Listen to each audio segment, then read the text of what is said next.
All right. Hello and welcome back to another VRL FanTV episode. Today I have with me the usual suspects in Alan and Robin. Welcome and thanks for taking the time to join. Glad to be back. So this summer has been the busiest window for Villarreal and for the fans. Every day a new player was linked and it was constant rumors and news. One of the key players who left this summer was Sørloth. When we last spoke, Sørloth was rumored to join Atletico, a club that doesn't seem to stop buying our players, especially strikers. Now that he has officially left, what are your thoughts on him leaving? We could start with Alan, if you want to start. Okay. Well, I guess the way I look at the window was we were always going to lose somebody. We lost Sørloth and we lost Jorgensen, but we kept Baena and Jeremy, for example, which I think were two keys. I'm kind of Sørloth is somebody who he had one really great season for us. I know if you look at the stats, his success was much better than expected goals would have suggested last year. Of course, he had to score against us when we opened the season against Atleti because, of course, he did. But yeah, I don't think that it's an. I feel like if we'd lost. There are other players we could have lost that would have hurt us more, I think. And we got good money from it, and that was fine. And then yeah, so. So you're okay with him leaving after one season? I am given that we appear to have reinvested the money fairly well and made a good profit. I think the thing is, you kind of catch lightning in a bottle there. You know, you signed him for 10 million, and is he a 35 million player on the evidence of 1 year? Maybe, maybe not. I mean, that's so you cash in when somebody is there. Yeah, I see your point. What about you, Robin? Do you share the same, or do you have another opinion? It's kind of what's expected. I mean, you don't score that many goals in your season and not expect a bit of interest anyway. So I think someone pointed out to me before as well, because I was a bit like, okay, well, it's fine, but we should have probably got a replacement in a lot sooner. That was what I mean. There was a lot of names floating around to kind of cover him and stuff. I mean, obviously, we wouldn't necessarily get the same goal tally, but there was, we should have really got a replacement in there nice and early. I think judging by his expression at Atletico when he scored against us, I know like he didn't celebrate or anything like that, but he didn't look particularly happy. Like he looked like he was genuinely missing VRL, and I'd be really interested to know if like we got that bid in and then we just accepted it and said, yeah, go for it. Kind of like what we did with Pau Torres, really, where it was like didn't really want to lose them, but the amount of money offered was pretty good. And 10 million to what do we sell him for 40 million is pretty impressive profit, and that's very much what Villarreal do. So we can't really hold on to a player. I mean, I don't know if he really wanted to move or not. And as I jokingly said, why would anyone want to leave Valencia for Madrid? Like Valencia is a beautiful place to live, and he seemed pretty happy here. So, but also he's quite young, isn't he? Like I always he looks a lot older than he actually is. So I think we probably would have lost him soon enough anyway. Really. Right. I think the only way we would have held on to him would have been if we hadn't sold him this year and we'd gotten to Champions League football next year. Right. We might have had a chance, but you don't know, and you kind of have to, as I say, when somebody offers you 40 million roughly for somebody you paid 10 for Villarreal, I mean, okay, what are we going to do? Are we going to increase his salary, and are we going to bump up his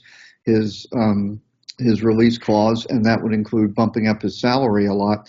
That's probably not going to happen because we have constraints there. So I think I think if you get a bid that you like, it's hard to turn down. It was kind of like a bit the same with Jorgensen, even more so, where it's like, okay, you want to pay that for him? Great. I mean, we'd love to develop him for a few more years, but why? Mm. I mean, we were walking all the way to the bank for Jorgensen, weren't we? I mean, like, not to be harsh, but like we no one was expecting to get that much for. I mean, thank God for Chelsea FC. Like, I mean, like we never like. Anyway, I digress, I suppose. But Julian, what do you think as our Norwegian on the panel? No, I'm actually a bit hurt. I was very hurt when when I saw the rumors, I was hoping it wasn't true. But as the time went, it became more and more serious. And then it really hit me when he left and he joined. Then I became very sad because he was the first Norwegian player. We have had Danish players, but that's not the same as Norwegian players. So it hurt like me personally as a fan, because I was initially not very happy about him coming, because I didn't think he would suit our style of play, especially having like a target man on top, like as a striker. But he, like as I don't know your guys' expectation of him, but he surprised me with his goal scoring and confidence. Yeah. But obviously, I'm with the same opinion as you guys. I like that Marcelino and the board has changed, and they want to go back to the old way of signing young players instead of keeping these old and players, because a lot of things changed this summer. So I'm okay with it now. I'm just glad we didn't go for Borja Mayoral. When I heard that he was about to join and they found out he was injured, I was like so happy, because he just looks like another Paco Alcácer. And so that's my thoughts on him. I think in some ways the Sørloth move was a lot like Nicholas Jackson. I mean, you can't even say they had that Sørloth had a great season. He really had a great, like, the last 4 months or so of the season. And it was the same with Nico Jackson. Something suddenly clicked for him. And with Sørloth, it was the same way. I was like you. I'm thinking, well, he's not really somebody that fits our style, but he just managed to always get in the right position to hit a goal home or whatever. But is that something that's going to happen all the time? I kind of doubt at Atleti that it will, just because he's not going to get as much playing time. Well, I was going to say he hasn't got Baena as well, because Baena was setting him up with all those goals. Right. So, yeah, that's true. Yeah. No, I agree. I see what you mean, Alan. That he has the same same form as Jackson, because he exploded from January till the end of the season, and Sørloth did the same too. And also he's not. He's almost 30, I think. He's 28, 29. So. He can play obviously for 3-4 more years or at the top level, but what excites me the most is seeing like young players coming up with like future sale value if they leave and when they leave. So what do you think about his replacement? Have you seen him play? His name is Barry, or I don't know how to say it, but.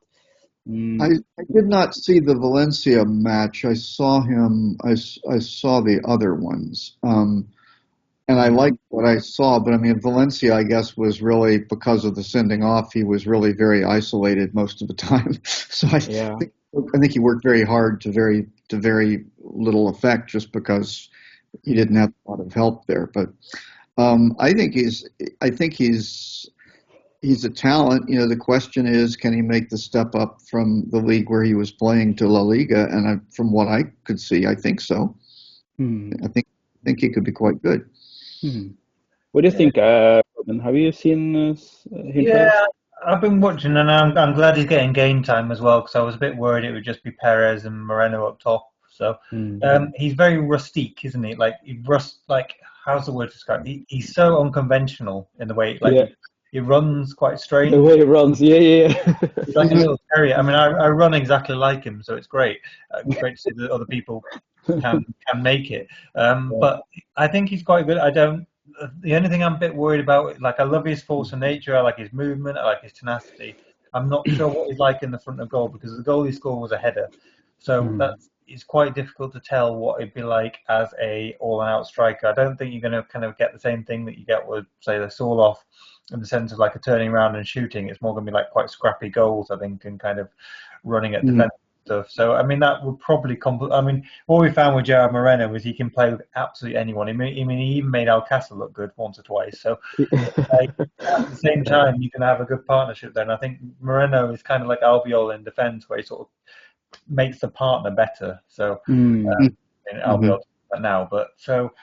I don't know. It's interesting to see. It'll be interesting to see if he carries on starting. It'll be interesting to see if in January if we bring another striker in. I'm not sure. I kind of would like us to, but I don't know. What do you think? I don't know. I mean, oh, sorry, Alan, go. I was going to say, Perez has started off very strongly, so that's we'll see if he keeps it up. But yeah, Julian, what are your? Do you think we need another striker in January? I think we do. Just because of what happened in the last hours. Because I think Perez is more like the support, support striker. He's the one who is going to link up with Barry. I don't think he's like I don't think he will be used as a main striker. I think he is more like a the Gerard role. So Barry is right now the only striker on top. So I think we didn't have enough time, but I think in January that will be maybe to bring Guedes. They were talking about bringing Guedes back, but I think we are lacking in that area, because Barry, as you guys said, he's very green, he's very young, and it will take time for him to like develop. And so I think we need a striker. That's what I think. Yeah. Well, we should probably talk about about our. Yeah, let's talk about him. Yeah. So what the hell happened? I think what the hell happened was simply Girona made us an offer that, well, I think two things. One was watching Danjuma's attitude. I just think it was going to be another situation where over time something was going to happen and he'd end up spending most of the year sulking on the bench, frankly. The other was that I think we probably made, I almost wonder if we made if Girona contacted us because they need, they're playing Champions League. And we said, well, hey, you want to pay his big salary for us? It's a big salary for the whole year. And by the way, we're still amortizing his transfer fee. So you want to pay us $5 million for the loan? And Girona said, sure. So it's like, how could you turn it down? Unless you were convinced he was going to be happy and everything else. And we never really saw that from him.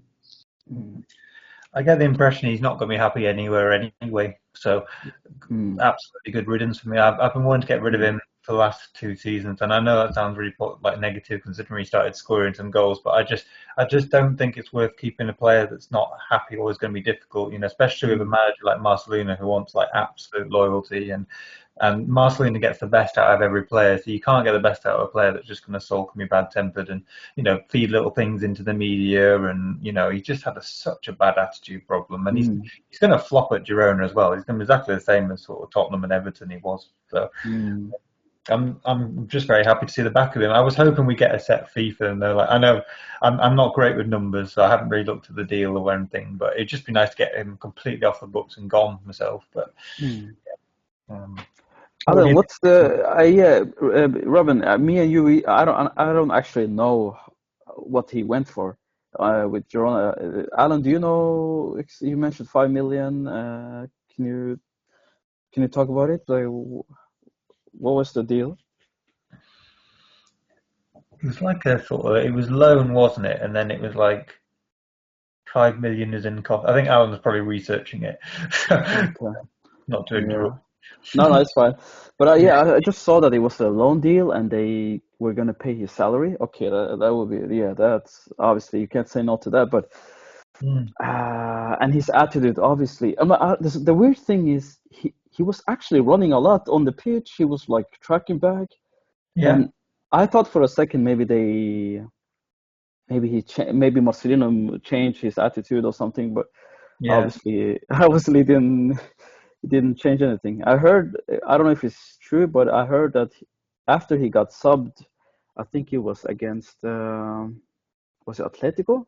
Yeah, Yeah. after the Atletico match, he went to Marcelino and said, "Oh, I want to play. I want to have guaranteed minutes." And that's when Marcelino, I don't know if he's watched the next interview he made before the Celta Vigo match. He said that no player is guaranteed minutes, and everyone assumed it was Danjuma.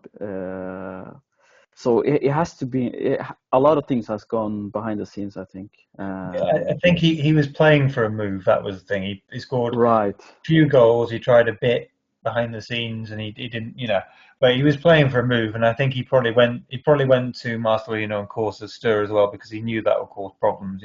This man Right. has experience in causing problems with clubs. He was doing the same at Everton. I imagine at Tottenham he wasn't going to get close to the pitch. So. Yeah, I said it's one of those things. But do you think we've adequately replaced him as well? If we have, what do you say? What did you say, Robin? No, yeah. Do you think we've actually replaced Danjuma in a way with like Nicolas Pepe and those kind of players, or? I don't know. The thing is about Nicolas Pepe, he's actually he has before been used as a winger, so it will be interesting to see if Pepe is going to be a like full-on striker or if he's going to compete with Pino and Akumac, Elias Akumac. I don't know. What do you think? Do you think he has? Yeah, I think the whole world was taken surprised by us signing him. Not that he's a bad player, but he's just well known for that stint in Arsenal.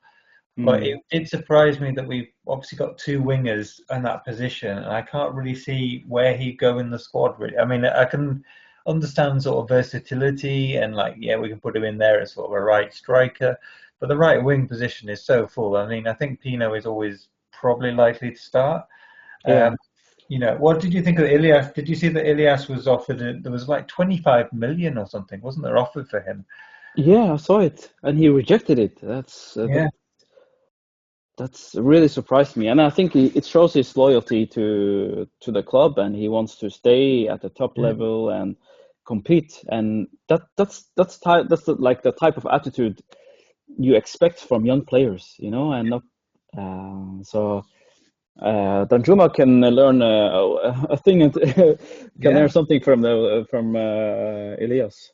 Yeah, I mean the thing about Ilias, he reminds me of a very young Samu in a way, because Samu was like that as well. He was just very flashy and dribbly, but didn't really score anything or do anything, and that's exactly what he's like as well, which is sad. I mean, I absolutely love Pino. He's one of my favourite players of all Villarreal, but I can't see Akromat actually getting past Pino really. Yeah, that's a shame because I like Akumac a lot because he's a hard worker winger. I like him personally more than Samu because he helps out Feminia and tracks back, unlike Samu who wasn't as good in tracking back Welcome back, Alan. I saw that you left. Yeah, sorry about that. We lost power here. It was very brief, but it knocked everything off. The only thing to go back to Danjuma that I was going to say was I watched him again, well, I watched this. He played half of Girona's match, and I watched the half he was in. And he had one good chance where he set himself up nicely for a shot that was, I think it was a header that was blocked by the keeper, sort of blocked back to him, and he volleyed it over the bar. Mm-hmm. And other than that, he didn't do anything. I mean, it's like when we were looking at the matches for Villarreal where he scored goals, he didn't have enough touches of the ball, and he doesn't play defense. So, I will not miss him, although technically this is a loan, so we still have to deal with him next summer. But I'm sure we can move him somewhere if he. Yeah, probably another loan deal. Well, we might as well give him a job in the head office. It might be probably more use there as well, wouldn't you? Really? Really. Get him on the catering. Catering. Yeah. So you guys were talking about Ilias and yeah, he's almost somebody who needs more playing time than I think he's likely to get. I like him from what I've seen of him, but I don't know that I really know enough about him to feel incredibly confident. Right. I thought didn't he get some enormous offer from Saudi Arabia kind of around the start of the summer? Yeah, Robin mentioned that just before you joined. Yeah. So it's like, oh, okay. I mean, I think that would be a shame for his development, but I don't think we would have stood in the way of him taking it if he wanted to. But I also think, Robin. I was going to say, do you think that's why we signed Pepe? Because we thought he might leave? Yeah. Well, I think we thought Pepe was. I think Pepe was somebody who was who fit that profile of wanting to rehabilitate his career a little bit. He's got talent. And besides, we got a chance to do a really cool video, right? Yeah.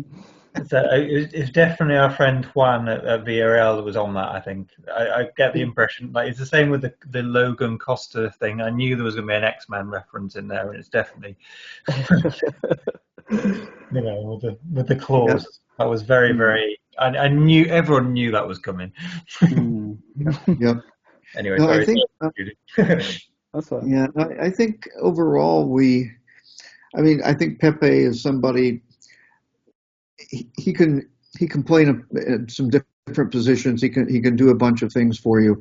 I think he's kind of a good person to sort of to be in the attacking player in our system. I think we can plug him in some different ways. I just think I would like to see if we could find somebody who. I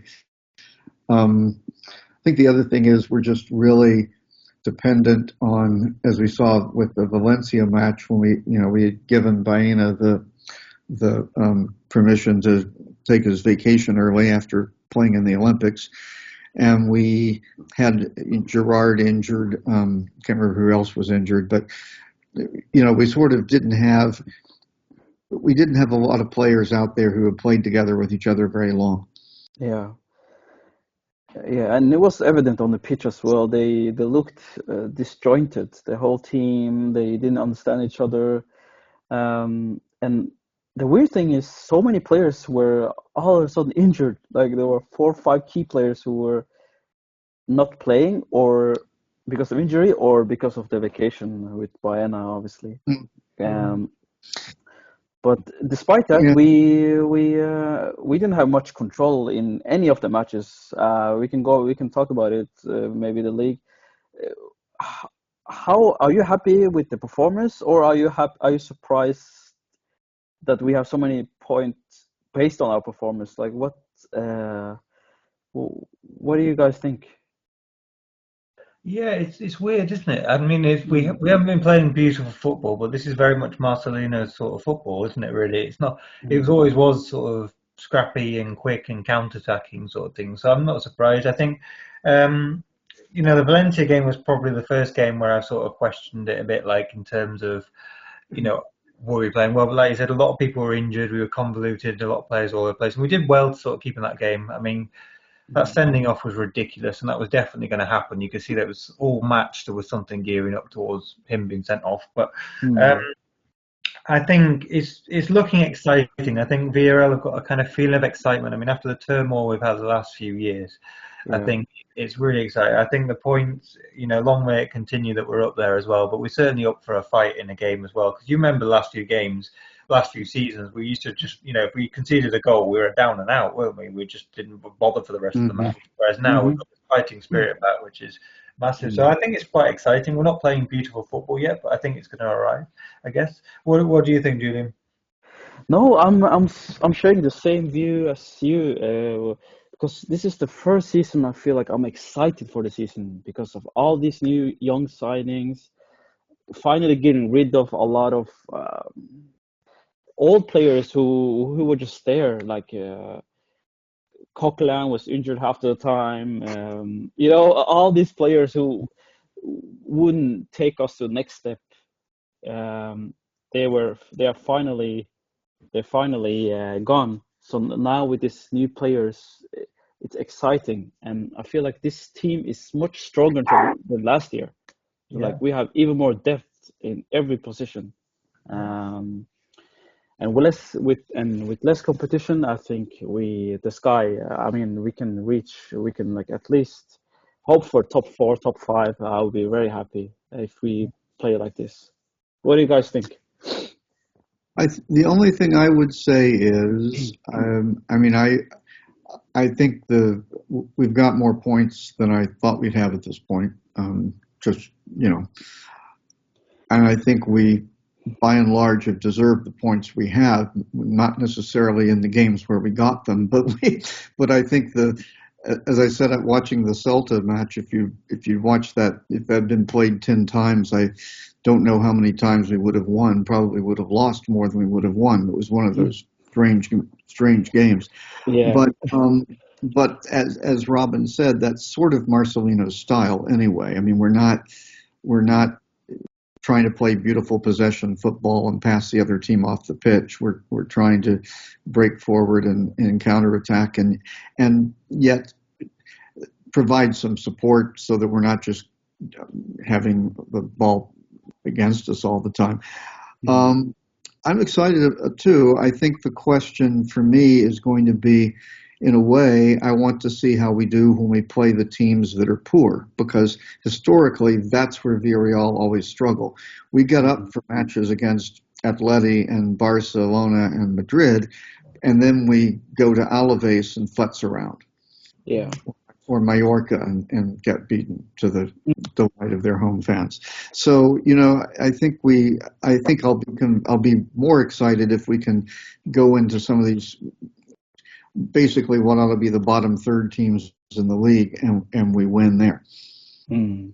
One thing we have to really acknowledge is that how much better we are in goal. Like, I'm sorry, but Conde, I think, has been one of our best players, and we've already apparently talked about trying to sign him to a longer-term contract based on performance. So, I don't think that's what we anticipated at the start of the season, because we probably wouldn't have spent 10 million on Junior. So, that's what I'm very happy about, the goalkeeper situation, to be honest. Sorry, that's from the point, but certainly you are right, Alan, on that. I was sort of down on him for the Atleti game because I felt like he could have done better on their goals. But boy, other than that, he's been really good, and I think it just seems like there's the team seems to like him. They seem to have good communication with each other and everything. So yeah, I mean, you're sitting there on the bench at probably most expensive goalkeeper we ever bought, right? I think we need to acknowledge that he has by far the best moustache I've ever seen. Sorry, Alan, but he very looks like barber. Like, he looks fantastic. Like, I say that quite openly on the podcast. That he can mess up the entire season, but his moustache is fantastic.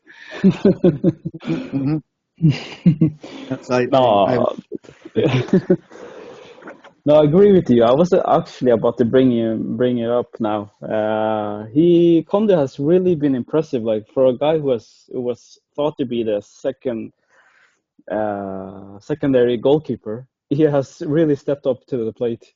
Um, but now I think more about how is Mosina gonna deal with him performing this good and having the most expensive goalkeeper on the bench. It will be.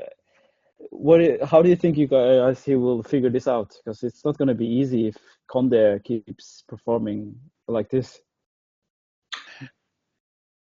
Well, one thing we could do, I suppose, is prioritize the Copa, even since we aren't playing in Europe. I think definitely if we play Junior there and we put a strong team out with him, that probably would help. But I think there will be some time where let's see how the season develops, but there will be some periods of time because there are more international breaks where there'll be a bunch of matches in a fairly short space of time, and I suspect that once we get another one of these 5 matches in 2 weeks things in March or something when Junior has been able to play with us some and train with us a lot, I think he'll probably see some action then. I just hope he's happy as well in a weird way. I mean, it's a step up for him as well, isn't it, the Junior? So, I mean, what we could do, like you said, there will be plenty of games. I think. I wonder if we'd end up sending him on loan or something. I don't know. Because that'd be a shame because I think he looks really good in training, sort of thing. He's flying around the pitch, and I think like with Conde, I think Conde's got more confident. I think like last season he was unstoppable. He was really really good goalkeeper for them, and he got them up there. But I think I think it's a huge step up now into La Liga. It's really good to see him doing. I think he's getting more confident. Yeah, the Atletico game, I think he could have done better with the goals, but I think it was just nerves. I think rather than like a lack of talent. He's huge as well, isn't he? He's massive. I mean, he's got a sort of very courtois sort of esque about him, I think. So, but it's reassuring. I mean, to just have those two is amazing. Considering we had Rulli and we had Jorgensen, like my nerves are no longer at shreds. Just seeing take a shot on goal. Yeah. What do you reckon, Julian? No, yeah, Adam. No, go ahead. No, I just was gonna say that he has made me not miss Jørgensen, I guess, because I can't. There hasn't been a match where I think, oh, I wish Jørgensen was here now, because Conde has really been impressive, especially in the Celta Vigo match where he had like double saves, and towards the end when it was like the match was going from one end to another, he was the one who really stepped up and saved us. So yeah, I hope he keeps doing that. But yeah, Alan, what were you gonna say? Oh, I was just going to say it's interesting too that when I first started watching Villarreal, we had Diego Lopez in goal, who of course was a big, tall guy. Yeah. But it's like if he came more than a yard or two out of the goal mouth, I mean, he just was not that kind of goalkeeper who moved around. And I think Conde and Junior, both from what I've seen him in his highlights and stuff, they're both really mobile goalkeepers, which is something new for us because we had that was one problem with Asenjo was he was a very goal mouth sort of keeper, and now I think that the sort of the game has moved on to where more and more you're looking for a keeper who can come out and distribute all over the place, and I think we have 2 good ones, so I'm happy about that. Absolutely, and I think the mustache. Mustache. Yeah, that's good. Now that we have now faced 4 top teams or informed teams, I would say, except maybe Sevilla. No, I would say Valencia maybe. So 3 out of 4 teams were like in top form. Now we're gonna be in a phase where we will meet more the teams who you, Alan, mentioned are in the mid-table and relegation zone already. What do you expect us to? Do you expect any difference this season, or do you think we will still struggle against these lower teams? I hope this is where having so many pieces up front helps us, because where we tended to struggle is against clubs that sort of play defensively and look to break themselves. They want us to have the ball, and too often what happens is we end up making kind of useless crosses into nobody in particular. I think we really need to. I think we have a better chance of success now because we have a deeper roster and we have some different players on it. So I think that's pretty good.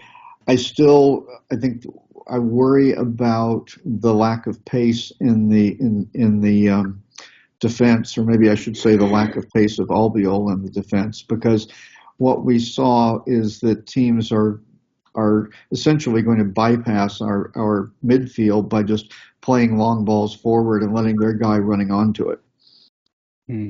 And I think some of these clubs that are more the bottom third teams are going to concede possession to us, which we don't really want that much, and then they're just going to look to break that way.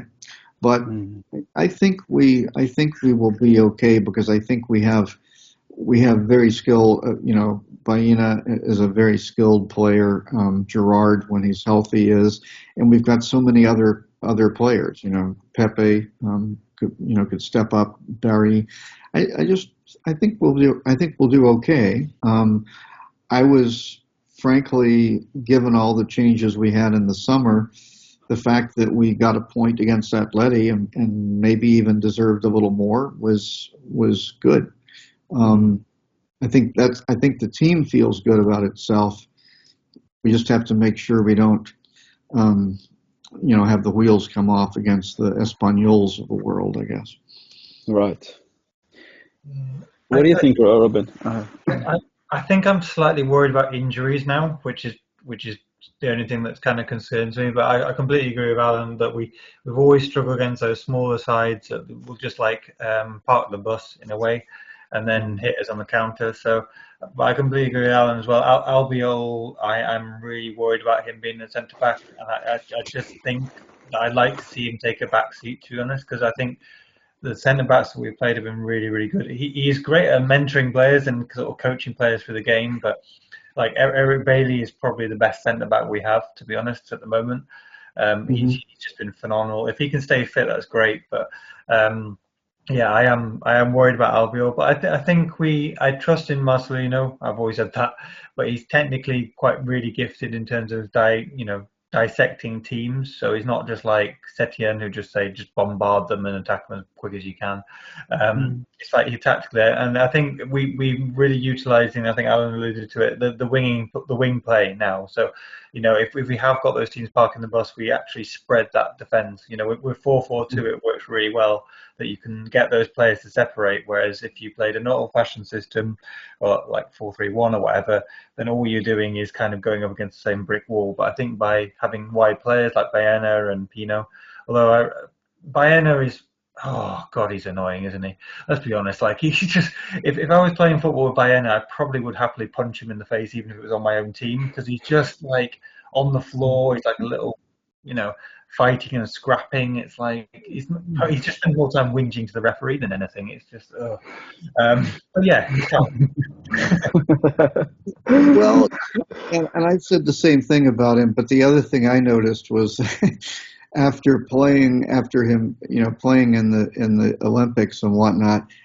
I mean, there were times when I was watching him and thinking, if I were a defender, I would be scared to death. As soon as he starts running at you, it's like I would be panicking of what to do, because he's so talented and he's got a great vision of the game. I mean, in fact, some of the times his vision is better than anybody else that he's trying to pass to, and But he's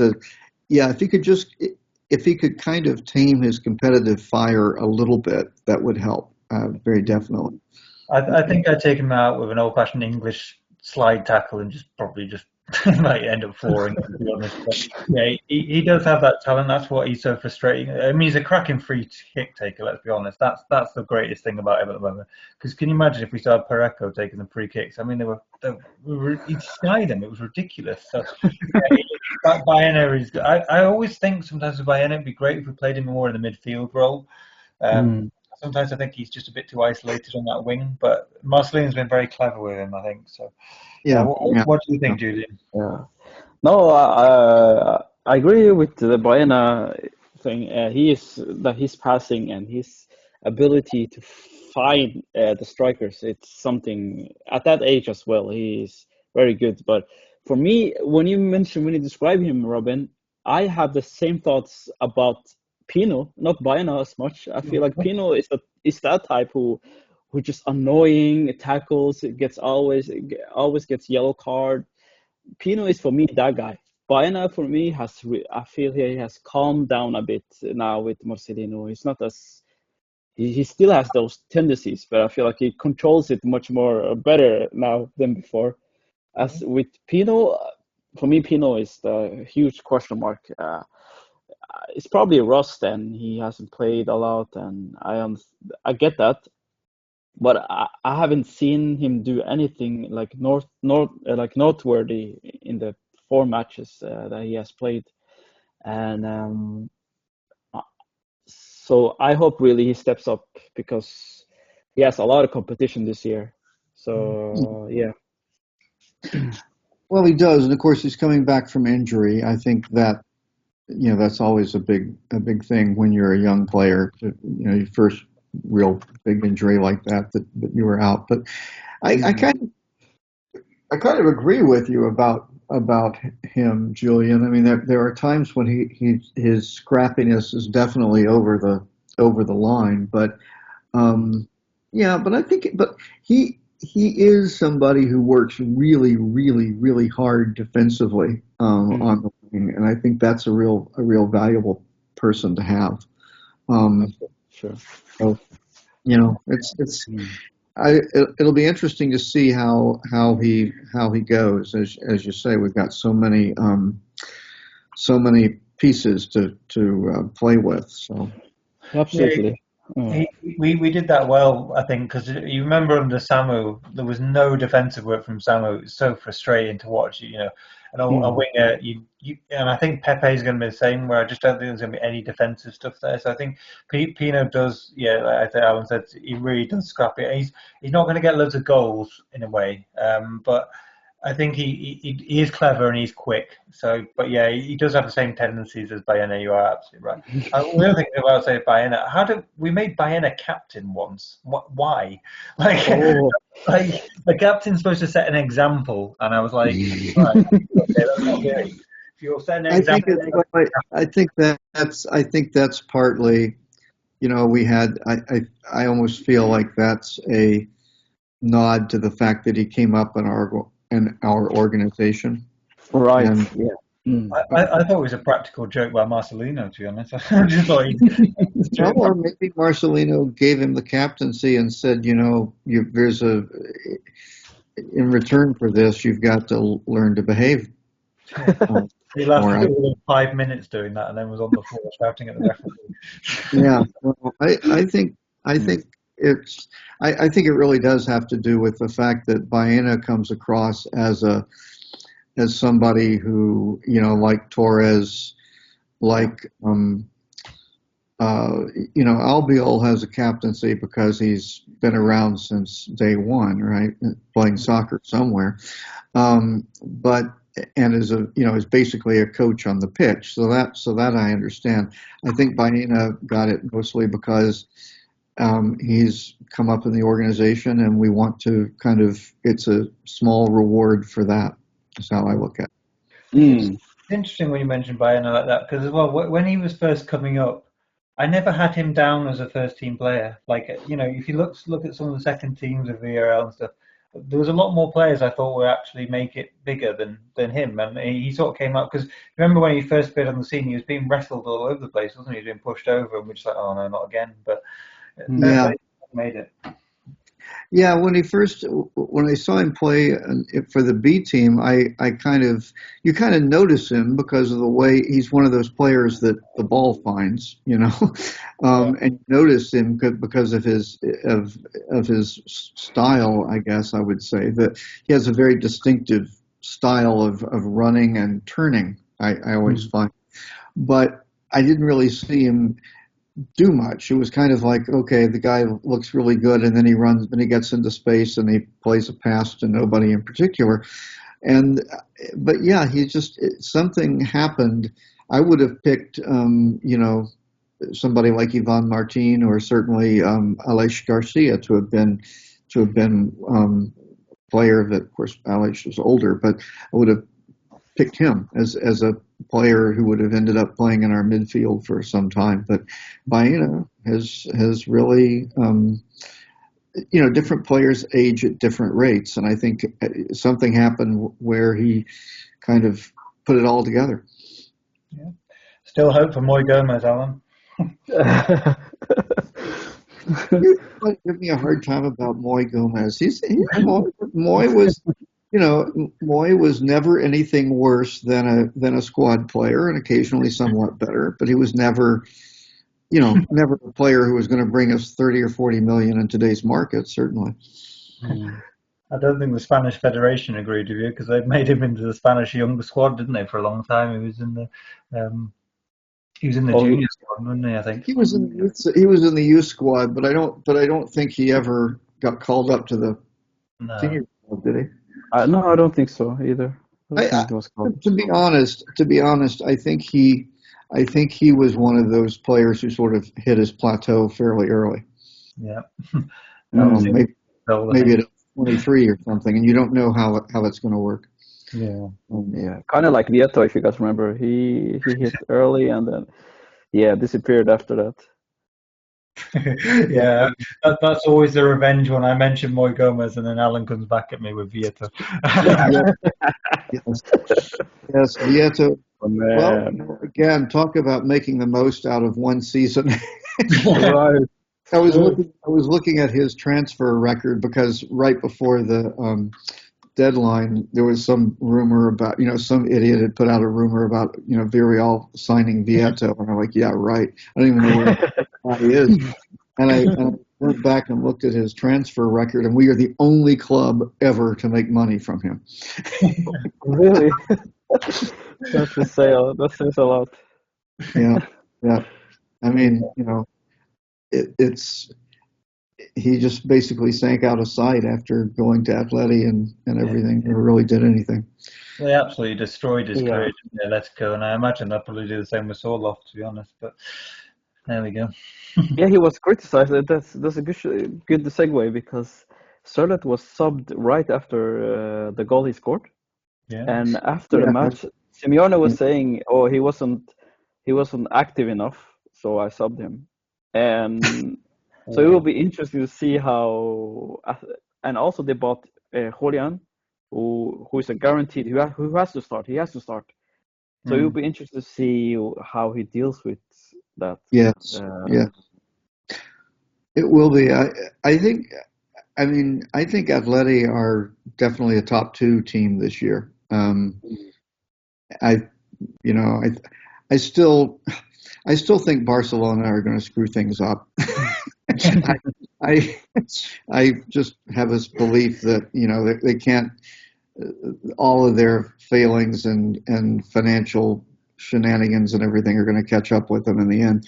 Unfortunately, they now have a coach as opposed to Koeman, so I guess or Xavi. So they're going to be better than they were. But I think Atleti's a better team. Yeah, I mean, I like to see Barcelona fail, so I'm fine with it. It's great. Atletico is one of those annoying teams that I've got like a kind of guilty pleasure because I kind of want them to do well in a weird way. Because I think that they spent so much time scrapping like with us for like top 4, top 5, and then Simeone completely changed them Like those years when you had like Costa and Griezmann up top, it was really amazing to watch. So I'm kind of almost happy for them, but I just wish they would stop taking our players. Yeah, it's getting annoying now. They're always getting the best strikers. Yeah. Yeah, well, but it does seem, for whatever reason, they seem to be a team that we like to do business with, and I don't know, exactly why that is. If maybe they pay more, maybe they pay on the nail in a way that some of the other clubs try to postpone payments more. I don't know, but it is interesting that even going back to Forlan, we sold him to Atleti, sold Vieto to Atleti, we sold Sørloth to Atleti.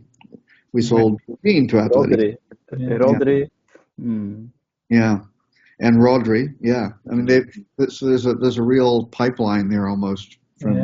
We've got many players from them. We got Asenko, didn't we? That was the only one I ever remember. We got Asenko, who was really good. I can't remember if I'm sure we have, but I'm not remembering offhand. Yeah, anyone? We haven't tended to go to the big clubs to get players, except maybe on loan or something. Yeah, because of the price. Yeah, they're generally more expensive, so we generally go for the lower teams. Yeah. Yeah, I mean, I guess. Well, I'm going all the way back to Riquelme when we got him from Barcelona, but that was sort of that was a world ago. I don't think we've really where we've done things with Barcelona is more on the youth level, where we've picked up players, and in fact, Rodri with Atleti, that's what we did. We wasn't he originally an Atleti player, and then came to So I think that's where we've done more business with the big teams is at that level. Yeah, true. So, I mean, I'm optimistic about this year. I think partly because I feel like most of the other teams that ought to challenge us for European places, the Betis and La Real, I don't think have gotten any better, and I think we have. Yeah, we have, and we have less competition as well. So that might help us in the long run. We have like we have a squad who can compete in 3-4 tournaments, but we have only two we have the league and Copa del Rey to worry about with that squad. So right. So we don't have that many things to deal with, and I think that's kind of good. It's kind of a good thing for us. I think Girona are a club that I'll be curious to see how they do, because are they going to be a one-year wonder or not? Well, they've made some moves, both positive and negative, over the summer, but I think the thing they're going to have a hard time with is getting used to the European football and the demands of that.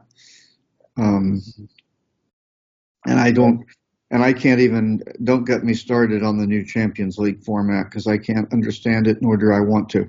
Yeah, same here. It just looks so confusing. I gave up. I just don't understand anything anymore.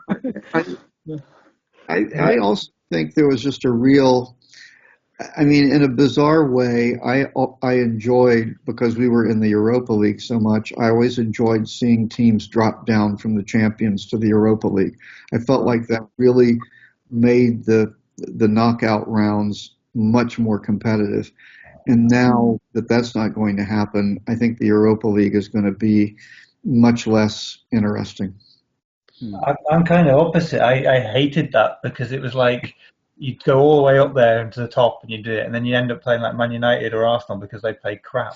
It's like oh yeah, you did badly in the Champions League. We'll just let you have a go at this. It never really sat well with me, that, to be honest. Right. Yeah, I see that too. Yeah. But I get your point there from an excitement point of view. But I do understand that. I don't disagree. But there was but the thing was, that was the only way, if you were in the Europa League, you were going to get to play a Liverpool, right? Yeah. I mean, so I kind of, and it wasn't that unfair in as much as the third place teams in a lot of those groups were as good as the teams that had progressed to the knockout rounds through the Europa League. So it didn't seem unfair in that way. Yeah. But this thing, I have no idea, and I frankly don't care. I just want to see how it works out this first year or Well, two. I got grumpy because we always ended up with bloody Liverpool. That's what annoyed me. Living in England, I wanted to see some other teams, and all I ever got to see was Liverpool. So, which me and you went to Alan, do you remember? And I was like, Yeah. But it goes in cycles, because it used to be we played Arsenal, right? I mean, Yeah. it used to be we played Arsenal, and then we went through it. We've played Man United a bunch of times in the competition. So it's just sort of, we've never played Tottenham. We played Man City, I think, the year we were terrible in the Champions League, the year we got relegated. and Everton as well, didn't we? That was a great game. Everton was that was the knockout round or playoff round game. Yeah. So if you look at it, I mean, it does seem like there are these teams that come up over and over. Yeah. Mm. But I'm just not sure why. I mean, I get that this new Champions format, there are going to be some ties that on paper look quite attractive, but they're not going to mean anything. Yeah, I mean, the group feeling will be like the group and the points, everything. It's not gonna be the same anymore. Like No, home it's and not. away match, it's not gonna be a home and away either. So Right. everything is changed. I mean, and that's one of the things that's fun about going to a match, is that in a situation like that is the home and away thing. The fact that you have banter with their fans in their ground, and they're like, yeah, we're going to see you in yours. I mean, it's not. Right. It's completely different, and I Yeah. think that's a real loss too. Yeah. Really also. Yeah. Anyway. Okay, so then the last thing I think we can talk about is the prediction for the season. Where are we gonna end up in which position, and how many points do you think we can get this season? I've got a bet on us to be in top 4, so I'm going to say 4th, just so I don't jinx myself. And it's £15 and it's £200 bet. So if I get, so I'm going to say 4th and not jinx myself, and hopefully you both will be optimistic as well. In terms of points, I just hope a bloody lot of them. Okay. Sounds good. Yeah. What about you, Alan? It's really, I'm going to say 4th also, and I'm going to say 68 points. You think, okay, 68. What was the last, did we have, let me check last year. It wasn't very good. Fourth, like how many points do we need? How many points did the 4th place get last year? So last year they got 76. Oh, well, 68's not enough. Then I need to change my. Okay. It could be. It could happen, but yeah. 5th place is 68, Alan. 5th place was 68. Yeah. Last year, yeah. Yeah. Okay. The teams aren't anymore, are they? So I guess I'm going to say 72 then, because I don't think we'll need 76 to get there, but I think 72 probably. I think we'll have a bit of a slump at Christmas, I think. So I think injuries and things will hit in, and the Spanish players will get cold. So that could happen. Julian, what do you think? I'm like in between 4th and 5th place. But since you guys took the 4th, you two took the 4th, I'll say 5th. 65 points. Okay. I'm just looking like back in 2019-20 when we finished 5th, we had 60. Sevilla had 70. Atleti had 70 that year too. So yeah, I think it really is kind of a fine-edged thing on how the often 70 points, or 72 anyway, generally gets you 4th. I just think some of the teams, I feel like there's going to be more mediocre teams in the middle, and we're not going to have a team as bad as Granada last year. that. So I think that probably you might not need as many to qualify for Europe as you do some years. We'll see. Thanks for listening. Make sure to like and subscribe for more VRL content.